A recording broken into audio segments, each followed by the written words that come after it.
This is what Charles Krauthammer said early on last summer, proven wrong now. This is the strongest field of Republican candidates in 35 years. You could pick a dozen of them at random and have the strongest cabinet America's had in our lifetime. And instead, all our time is spent discussing this rodeo clown. But as you get close to a decision and people say, do we really want the World Wrestling Federation atmosphere in the Oval Office, I think people will flinch. Scotty, as someone who supports Trump, how do you feel when you watch cable news, especially many months ago, and saw comments like that? I hope those two actually have special VIP seating for the RNC convention this summer when they actually give Donald Trump the nomination because of comments like that. You cannot sit there and throw those words around, because what you're doing, you're not only insulting Mr. Trump, you're insulting the millions that have followed him, the millions that have identified with him. And I have to tell you, the more you insult them, the more loyal they become. I mean, talk about the lack of strategy the Republican Party has had for the last 8 years. It is shown in those two people's comments right there. The reason why they're losing is because those two people have been the front runners and the spokespeople for the establishment. Establishment. So, Molly, is this liberal bias at work, or is this establishment bias at work? I think it's establishment bias. I mean, as journalists, we're only as good as our sources. And I think Will is exactly right that we have to keep in mind that when you're trying to understand the electorate, your sources have to be the voters. They can't just be the people in the Beltway, the consultants.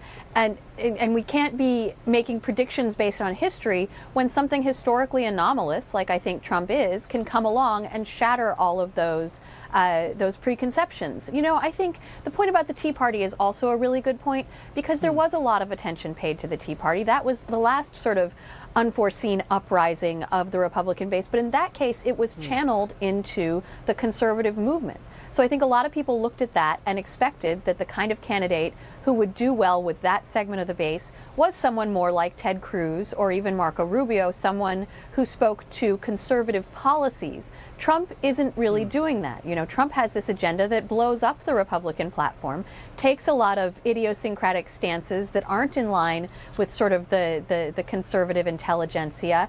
And so what I think we also failed to parse was that there wasn't just one Republican base versus the establishment. Right. There were two, or at least there were more than one. Let me bring Katrina into this conversation, because the banner on screen here says Acela corridor bias. We're talking about the train that goes from Boston to New York to D.C. This idea that reporters who live in these cities are not really aware of what's going on in the heartland or in the rest of the country. Katrina, do you think the same is true, this disconnect idea is true when it comes to Ted Cruz and to Bernie Sanders? I absolutely do. I mean, let me step back for a moment, if I could. I think, you know, the media is going through extraordinary systemic changes, and it has for the last 2 decades. We've seen the obliteration of the line between news and entertainment. Trump walked very easily into that. He knew the media was in an economically insecure moment. He knew the dependency, the hunger for clicks and ratings, and he gave it.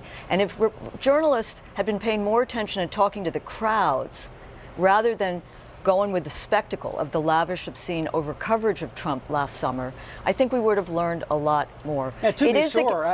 But it is the case that, no question, I think we'd all agree that there has not been respectful coverage of the economic lives and experiences of millions of Americans in this country. Part of that, talking to Acela corridor, is the suffocating consensus around certain issues, such as trade agreements. Corporate trade agreements are all good for workers and everyone in this country. The economic recovery has helped everyone. Wage stagnation, it's globalization, as David Brooks would have told you a few years ago.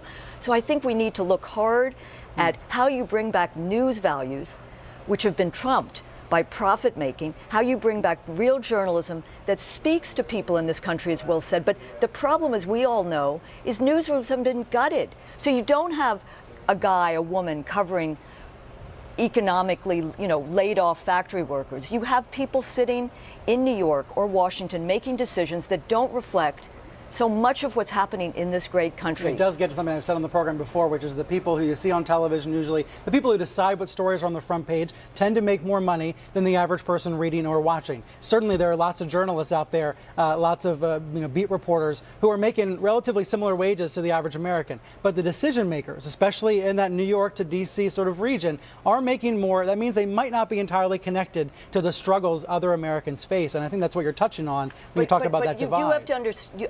The big question I have is why was there essentially a Bernie blackout? I mean, Bernie Sanders is tapping into, in a much more inclusive, pluralistic, hopeful way, the very passion, anger, anxieties Trump is. He didn't because 2 months before Trump went down that escalator and obliterated news coverage in favor of entertainment, Bernie Sanders appealed to the media and said, can we do some serious coverage here and not descend into soap opera or trivia or wife wars? If you want that, that's there. If you want the entertainment, that's there. There's all of the above. But there's too much.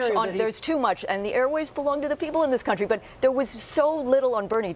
But what's powerful is that he was able to rise up despite the lack of attention, the marginalization, the attempt to marginalize his ideas and who he is. And I think that is a measure of the insurgency fueling both the Trump and the Sanders campaign in this country. They're going to say, you traditional media, we're going to get what we want. We're going to raise issues we want to hear, even if you're not covering it.